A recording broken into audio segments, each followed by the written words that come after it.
Hello friends, आज की video class में आपका स्वागत है। हमारा क्वाड्रेटिक इक्वेशन ये लेसन शुरू है और इस लेसन में से एक्सरसाइज यानी प्रैक्टिस सेट 2.1 और 2.2 ये हमारा कंप्लीट हो चुका है। ओके, क्वाड्रेटिक इक्वेशन को सॉल्व करने के 3 मेथड्स मैंने आपको बताए थे, factorization method, completing square method और फार्मूला मेथड। तो इसमें से हमारा फैक्टराइजेशन मेथड कंप्लीट हो चुका है प्रैक्टिस सेट 2.2 में।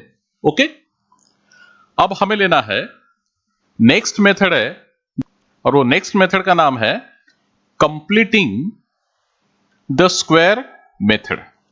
ओके, कौन सा मेथड है? Completing the square method. Okay, और इसके लिए एक्सरसाइज या फिर प्रैक्टिस सेट कौन सा है? 2.3। ओके, तो सबसे पहले आज के वीडियो क्लास में हम ये कंप्लीटिंग द स्क्वायर मेथड क्या होता है, हमें कौन कौन सी बातें ध्यान में रखनी पड़ेगी, तब जाके हमें ये क्वेश्चन ठीक से आ पाएगा, समझो, है ना। तो सबसे पहले हम पढ़ते हैं completing the square method actual क्या होता है, उसका मीनिंग क्या होता है, और उसके बाद में प्रैक्टिस सेट 2.3 का हम फर्स्ट क्वेश्चन सॉल्व करते हैं। ओके, तो चलिए हम लेते हैं कंप्लीटिंग द स्क्वायर मेथड। तो इसमें से हमें सबसे पहले पढ़ना है कि ये कंप्लीटिंग स्क्वायर क्या होता है। ओके, कंप्लीटिंग स्क्वायर, इसे सबसे पहले हम समझ लेते हैं। ये देखिए, जैसे मैं आपको एक नंबर देता हूं 25, इसे हम क्या बोलते हैं? परफेक्ट स्क्वायर बोलते हैं, राइट? Perfect square. ओके, तो ये हो गया कंप्लीट स्क्वायर। 25 क्या हुआ? Complete square. ओके, हम बोल सकते हैं इसे 25 को बोलेंगे हम कंप्लीट स्क्वायर या फिर परफेक्ट स्क्वायर। या फिर कोई और एक नंबर है 36, इसे भी हम बोल सकते हैं कंप्लीट। ओके, कंप्लीट स्क्वायर, ये स्क्वायर नंबर है, या फिर हम इसे परफेक्ट स्क्वायर भी बोल सकते हैं। ओके, यही अगर 37 होता तो क्या होता? इनकंप्लीट। ओके, इनकंप्लीट यानी ये कंप्लीट नहीं है, समझो। और आपके समझ में ये थोड़े से छोटे से नंबर से मैंने आपको बताया हो कि जो नंबर परफेक्ट स्क्वायर होता है उसे हम बोलेंगे कंप्लीट स्क्वायर। ओके, और जो नंबर परफेक्ट स्क्वायर नहीं होता उसे बोलेंगे इनकंप्लीट स्क्वायर, यानी वो कंप्लीट नहीं है, समझो। इतना पार्ट आपके समझ में आ गया? ओके, अब इसे हम थोड़ा और डिटेल में समझ लेते हैं, जिसकी हमें जरूरत है क्वेश्चन को सॉल्व करने के लिए। ओके, देखिए, a square plus twice a b, okay, plus b square, ये पता है आपको ये किसका फार्मूला है? ये है a plus b whole square. Okay, whole square यानी ये क्या हुआ? कंप्लीट स्क्वायर हो गया। A plus b whole square, तो ये हुआ कंप्लीट। ओके, कंप्लीट स्क्वायर, ध्यान में रखना, ए प्लस बी होल स्क्वायर ये हुआ कंप्लीट स्क्वायर। ओके, अब अगर मैं बोलूं आपको कि a square minus twice a b, और मैंने आपको अगर बोला कि यहां पर ये जो थर्ड टर्म है ये नहीं पता, तो ये हो जाएगा क्या कंप्लीट स्क्वायर? नहीं, जब तक ये थर्ड टर्म यहां पर हमें नहीं पता चलता तब तक हम उसे बोल नहीं सकते कि कंप्लीट स्क्वायर है या नहीं है। ओके, यानी ए स्क्वायर को हम क्या बोलेंगे? ये हुआ फर्स्ट टर्म। ओके, ये हुआ सेकंड टर्म। ओके, और प्लस के बाद में यहां पर हमें मिलेगा थर्ड टर्म। ओके, लेकिन थर्ड टर्म तो यहां पर नहीं है, तो इसका मतलब ये कंप्लीट स्क्वायर नहीं हुआ अभी तक। तो ये कंप्लीट स्क्वायर कब होगा? जब यहां पर कोई नंबर आएगा, तब जो हमें थर्ड टर्म चाहिए, परफेक्ट जो वहां पर नंबर आएगा, वो मिलने से ये पूरा जो पार्ट है वो हो जाएगा कंप्लीट स्क्वायर। ओके, तो आपको पता है यहां पर कौन सा नंबर आएगा? यहां पर आएगा बी स्क्वायर। करेक्ट, कौन सा नंबर आएगा यहां पर? B square. तो अब ये हो जाएगा कंप्लीट स्क्वायर। किसका कंप्लीट स्क्वायर हो जाएगा?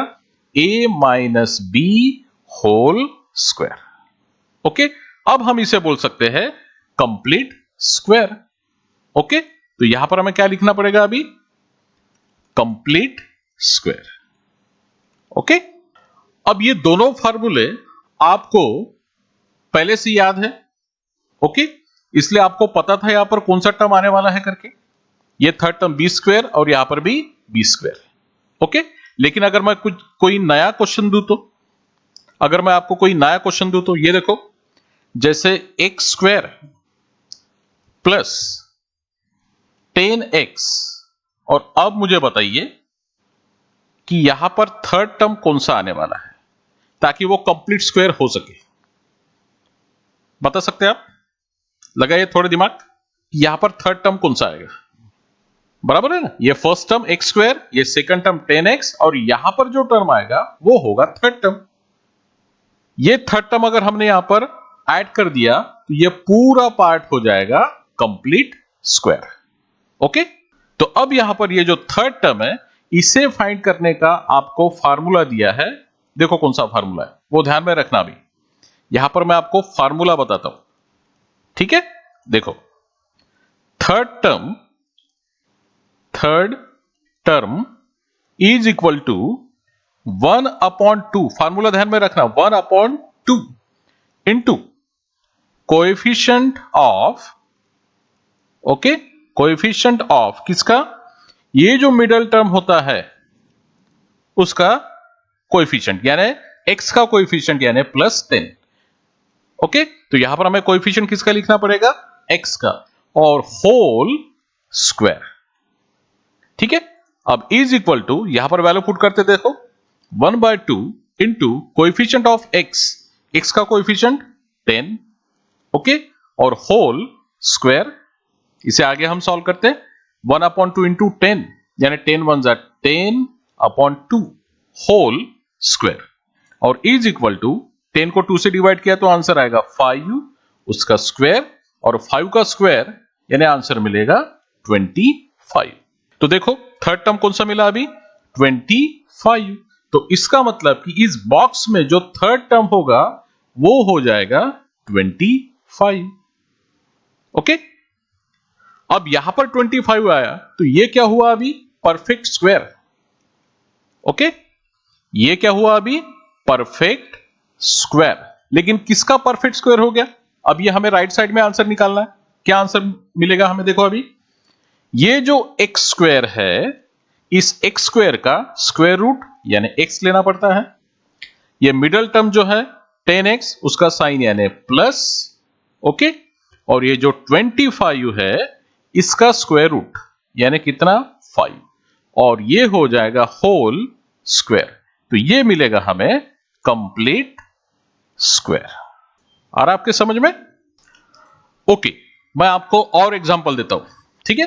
देखिए आप ठीक से ध्यान देना, x square minus 18x, okay, plus, और यहां पर हमें थर्ड टर्म नहीं पता, वो हमें फाइंड करना है, और इज इक्वल टू हमें आंसर मिलेगा कंप्लीट स्क्वायर।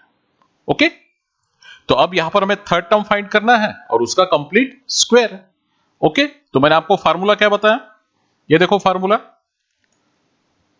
फार्मूला है थर्ड टर्म फाइंड करने के लिए हम इसे बोल सकते हैं थर्ड टर्म। ये ध्यान में रखना, थर्ड टर्म। तो थर्ड टर्म फाइंड करने का फार्मूला क्या बताया था मैंने आपको? Is equal to, third term is equal to 1/2 into coefficient of, किसका कोएफिशिएंट? ये जो मिडल टर्म -18x है, ठीक है, तो मिडल टर्म का कोएफिशिएंट यानी -18, यानी कोएफिशिएंट ऑफ x, और होल स्क्वायर। ठीक है, 1/2 इंटू कोएफिशिएंट ऑफ x देखो कौन सा है? -18, ओके, और होल स्क्वायर। तो 1 इंटू -18, -18 डिवाइडेड बाय 2, और होल स्क्वायर। ओके, और 2 से -18 को अगर हमने डिवाइड कर दिया तो आंसर आएगा -9 होल स्क्वायर, और -9 का स्क्वायर 9 9 जा 81। तो देखो थर्ड टर्म हमें क्या मिल जाएगा? 81। ओके, तो इसका मतलब कि ये जो थर्ड टर्म है इस एक्सप्रेशन में, तो यहां पर आएगा 81।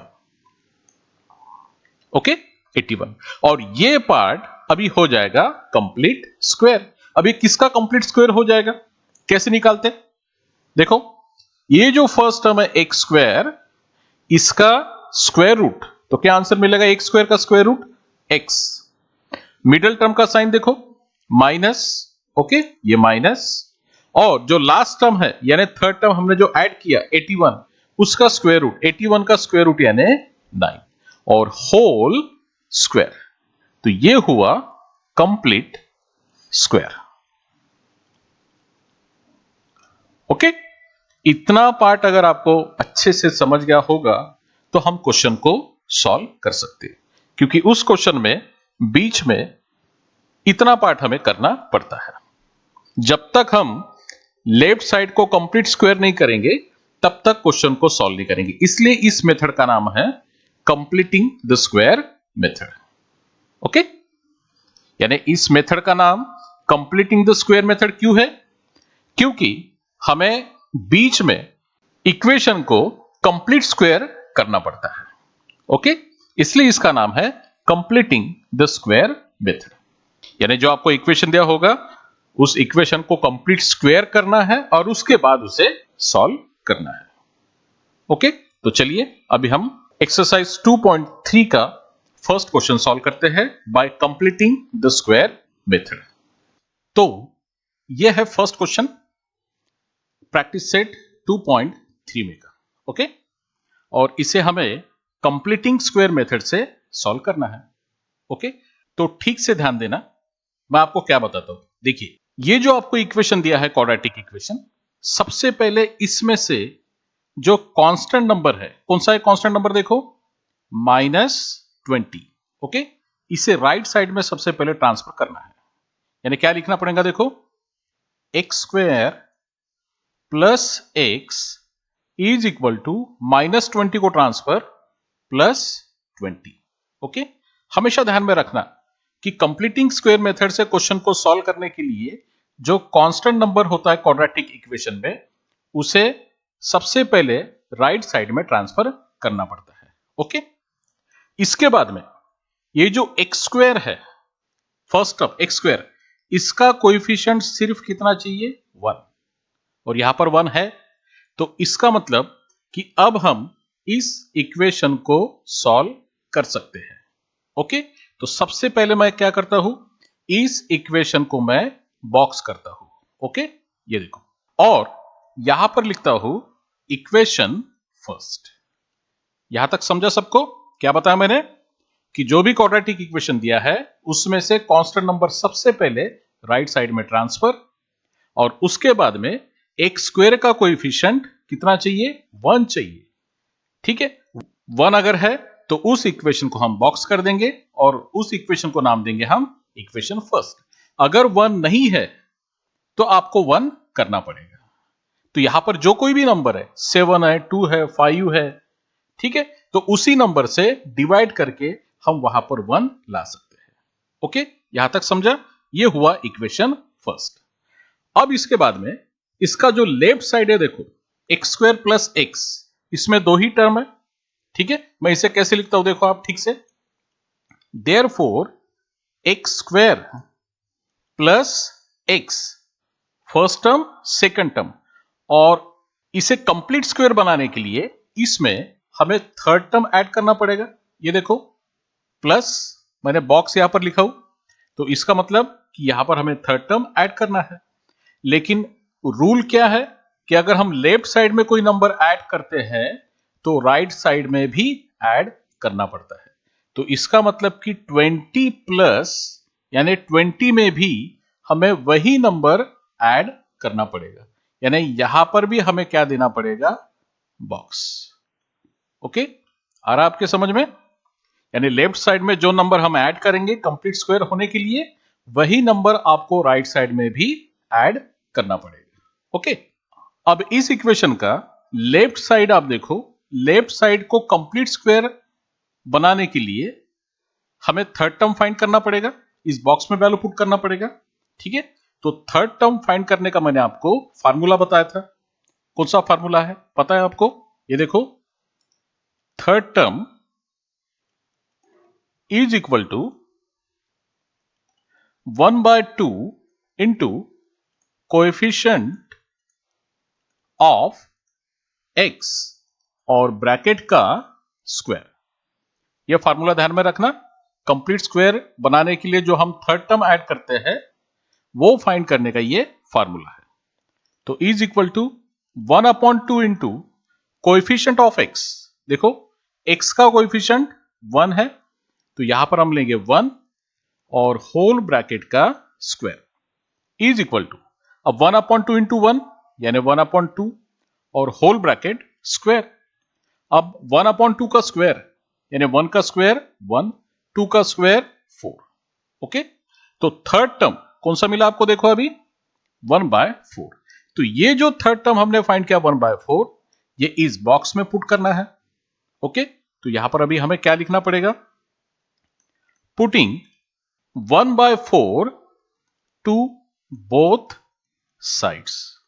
ओके, और आपके समझ में दोनों साइड में हमें 1/4 को ऐड करना है। ओके, तो नेक्स्ट स्टेप में क्या लिखेंगे? देखो अभी ये x स्क्वायर जैसे कि वैसे, ओके, देन प्लस 1x यानी x जैसे कि वैसे, और इस बॉक्स में कौन सा वैल्यू आएगा? अभी 1/4 और इज इक्वल टू 20 जैसे कि वैसे, और प्लस फिर से इस बॉक्स में वही वैल्यू आएगा 1/4। ओके, आ रहा समझ में? लेफ्ट साइड में भी 1/4 ऐड किया और राइट साइड में भी 1/4 ऐड किया। ओके, अब ये जो लेफ्ट साइड है आप ठीक से देखो, ये वाला इतना पार्ट, ये हो गया कंप्लीट स्क्वायर। ये क्या हुआ अभी? Complete square. लेकिन किसका कंप्लीट स्क्वायर? ये कैसे फाइंड करते? मैंने आपको बताया है इसके पहले कि कंप्लीट स्क्वायर फाइंड करने के लिए ये क्या करना है? एक्स स्क्वायर जो फर्स्ट टर्म है इसका स्क्वायर रूट लेना पड़ता है, यानी square root of x square. ये फर्स्ट क्वेश्चन है इसलिए मैं आपको इतना डिटेल में बता रहा हूं। ठीक है, एक्स स्क्वायर का स्क्वायर रूट और जो सेकंड टर्म का साइन है प्लस, ये आपको एज इट इज लेना है, यानी यहां पर आपको लिखना है प्लस। ओके, और देन ये जो थर्ड टर्म हमने ऐड किया 1/4, इसका स्क्वायर रूट लेना है, यानी स्क्वायर रूट ऑफ 1/4, और इस ब्रैकेट का आपको क्या करना है? स्क्वायर। ये हो गया कंप्लीट स्क्वायर। और राइट साइड में 20 का मतलब होता है 20/1 प्लस 1/4। ओके, यहां तक आपको समझा? अगर नहीं समझा तो आप इस वीडियो को फिर से रिवर्स करके देख लो आप। ओके, अब नेक्स्ट स्टेप में देखो, अब रूट एक्स स्क्वायर, इसका मतलब कि एक्स स्क्वायर का स्क्वायर रूट, यानी हम क्या लिखेंगे? सिर्फ ओनली एक्स। ठीक है, देन प्लस रूट 1/4 यानी 1/4 का स्क्वायर रूट, 1 का स्क्वायर रूट 1, 4 का स्क्वायर रूट 2, और होल ब्रैकेट स्क्वायर। मिल गया कंप्लीट स्क्वायर। ओके, और इज इक्वल टू, यहां पर अभी हमें क्रॉस मल्टीप्लीकेशन नहीं करना है दो फ्रैक्शन का एडिशन या फिर सबट्रैक्शन करते समय। यहां पर आपको डिनोमिनेटर को सेम करना है। डिनोमिनेटर को कैसे सेम करेंगे? देखो, सबसे ग्रेटर डिनोमिनेटर कौन सा है? 4, और स्मॉलर डिनोमिनेटर 1 है। तो स्मॉलर डिनोमिनेटर यानी 1 को कौन से नंबर से मल्टीप्लाई किया तो ग्रेटर डिनोमिनेटर आता है, यानी 1 को कौन से नंबर से मल्टीप्लाई किया तो 4 आता है, वो नंबर है 4। तो हम क्या करेंगे? 4 से 1 को मल्टीप्लाई कर देते हैं। ओके, यानी डिनोमिनेटर हम सेम कर रहे हैं यहां पर, ये ध्यान में रखना। और इसी 4 से 20 को भी मल्टीप्लाई करना पड़ेगा, प्लस 1/4। ओके, नेक्स्ट स्टेप में 4 इंटू 20 यानी 80, और अपॉन में 4 1 जा 4 और प्लस 1/4, और इसका लेफ्ट साइड है x plus 1/2 whole square. Okay, यहां तक समझा आपको? यहां पर हमने डिनोमिनेटर सेम किया है। अब नेक्स्ट स्टेप में देखो, इज इक्वल टू, अब डिनोमिनेटर अगर सेम है तो आपको रूल पता है कि डिनोमिनेटर 1 टाइम लिखना पड़ता है। ओके, अगर फ्रैक्शन का एडिशन या फिर सबट्रैक्शन करना है तो डिनोमिनेटर अगर सेम है तो डिनोमिनेटर 1 टाइम लिखना पड़ता है और ऊपर के नंबर का एडिशन यानी 80 प्लस 1। ओके, तो नेक्स्ट स्टेप में क्या आंसर मिलेगा? 80 प्लस 1 मीन्स 81 और डिवाइडेड बाय 4। ओके, और लेफ्ट साइड है इसका x plus 1/2 whole square. Okay, यहां तक मिल गया। अब इसके बाद में आपको टेकिंग स्क्वायर रूट लेना है, टेकिंग स्क्वायर रूट। ओके, ध्यान में रखना कि कंप्लीट स्क्वायर बनाने के बाद में और राइट साइड में डिनोमिनेटर सेम करके एडिशन करने के बाद में यहां पर आपको टेकिंग स्क्वायर रूट लेना है। क्यों टेकिंग स्क्वायर रूट लेना है? क्योंकि यहां पर ब्रैकेट का क्या मिल गया हमें? स्क्वायर। ओके, अब इसका स्क्वायर रूट कैसे लेते? देखो,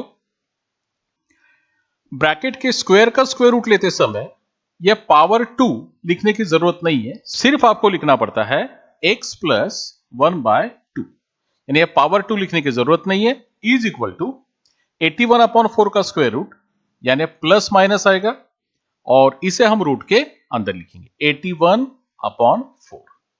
अब मुझे बताइए, प्लस माइनस जैसे कि वैसे 81 का स्क्वायर रूट यानी 9 और 4 का स्क्वायर रूट यानी 2 और लेफ्ट साइड में है x प्लस 1/2। ओके, यहां तक समझ गया?